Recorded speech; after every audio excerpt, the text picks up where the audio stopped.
Menjadi givers akan membantu kamu meraih sukses dalam hidup. Halo semuanya, nama saya Michael. Selamat datang di channel saya, Sikutu Buku. Kali ini saya akan membahas buku Give and Take karya Adam Grant. Sebelum kita mulai, buat kalian yang mau support channel ini agar terus berkarya, caranya gampang banget. Kalian cukup klik subscribe dan nyalakan loncengnya. Dukungan kalian membantu banget supaya kita bisa rutin posting dan bersama-sama belajar di channel ini. Buku ini membahas soal kenapa membantu orang lain bisa membantu kamu dalam meraih sukses. Selama puluhan tahun, kita selalu fokus pada kemampuan pribadi dalam meraih sukses, misalnya dalam hal passion, kerja keras, bakat, dan keberuntungan. Tapi, di era di mana perkembangan semakin cepat, Adam punya argumen yang berbeda. Kalau kesuksesan bukan ditentukan oleh satu orang saja, tapi dipengaruhi dari kemampuan sebuah kelompok atau tim. Hal inilah mengapa interaksi kita dengan orang lain menjadi sangat penting. Konsep give and take merupakan kekuatan yang bisa membantu seseorang sukses berkarir atau malah karirnya mandek. Saya merangkumnya menjadi 3 hal penting dari buku ini. Pertama, takers, givers, dan matchers. Adam menjelaskan ada 3 tipe interaksi orang lain, takers, givers, dan matchers. Takers adalah tipe orang yang melihat dunia sebagai tempat yang penuh kompetisi dan pilihannya cuma 2, kamu dimakan atau kamu yang makan duluan. Takers baru puas kalau mereka bisa menciptakan kondisi win-lose situation. Mereka juga selalu berpikir, apa untungnya bagi saya? Apakah dengan membantu kamu akan bermanfaat bagi saya? Sederhananya, takers adalah tipe orang yang perhitungan, hati-hati, dan berusaha melindungi dirinya sendiri. Mereka harus mendapatkan manfaat yang lebih besar dari orang lain. Tipe kedua adalah givers. Orang dengan tipe ini melihat dunia sebagai lingkungan yang bersahabat. Mereka berpikir, kalau untuk sukses, mereka harus membantu orang lain. Fokus utama dari givers adalah menciptakan situasi win-win solution. Keunggulannya, mereka membantu orang lain dengan tulus tanpa berharap kembali. Tipe ketiga adalah matchers. Hal yang paling penting bagi orang tipe ini adalah keadilan. Ketika mereka membantu orang lain, mereka juga berharap orang tersebut berlaku yang sama. Kebanyakan orang merupakan tipe ketiga. Mereka akan membantu kamu ketika kamu sudah membantu mereka dulu. Tapi ketika kamu meminta bantuan mereka, kemudian kamu tidak membalasnya, maka hal ini akan membuat jengkel seorang matchers. Contoh dari 3 tipe orang ini adalah ketika kamu sedang pindahan rumah minggu depan dan butuh bantuan. Seorang giver akan cek jadwal dia, dan apabila jadwalnya kosong, maka dengan senang hati dia akan membantu kamu. Seorang matcher akan membantu kamu apabila kamu pernah membantu dia sebelumnya, atau dia yakin kalau kamu akan melakukan hal yang sama bagi dirinya. Sedangkan seorang takers, dia baru akan bantu kamu jika dia berpikir kalau dia bisa mendapatkan imbalan yang lebih besar atas perbuatannya. Kalau tidak, seorang takers pasti akan berusaha cari alasan dan menolak. 3 tipe orang ini pasti akan kita temui ketika berinteraksi dengan orang lain, baik di tempat kerja, pertemanan, dan sebagainya. Menariknya, gaya interaksi kita bisa berubah-ubah, tergantung dari situasi dan dengan siapa kita bicara.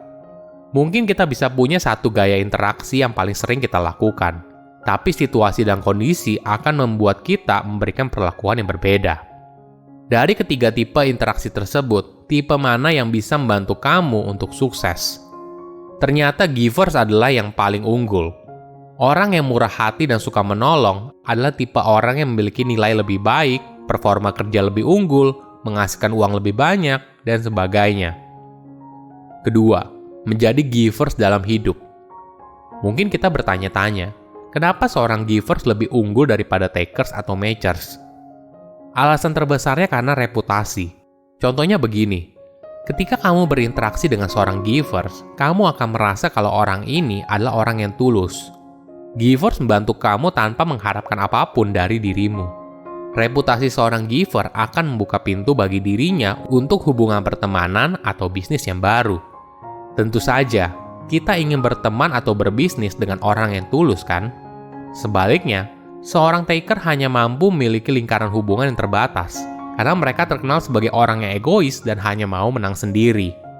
Nah, menariknya, mayoritas orang di dunia bukan merupakan givers atau takers, tapi matchers. Mayoritas orang memiliki gaya interaksi, ketika saya memberi, maka saya akan menerima. Dengan gaya interaksi ini, givers akan mampu memiliki hubungan yang jauh lebih baik dengan mayoritas orang.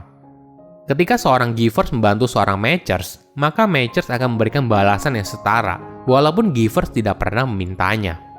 Hal ini disebabkan karena matchers sangat menghargai keadilan. Nah, coba bayangkan kalau seorang taker berinteraksi dengan matcher, pasti taker akan berusaha mengambil keuntungan dari hubungan tersebut. Apabila seorang matcher merasa dikelabuhi oleh seorang taker, maka matcher tersebut akan membalas hal yang setimpal.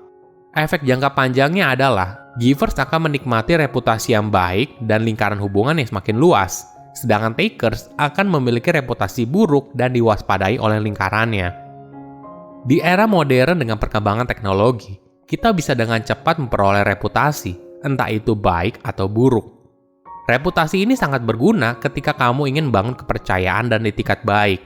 Apalagi di era sekarang, kamu pasti dengar istilah your net worth is your network. Jaringan pertemanan atau bisnis kamu akan membantu kamu dalam karir atau bisnis.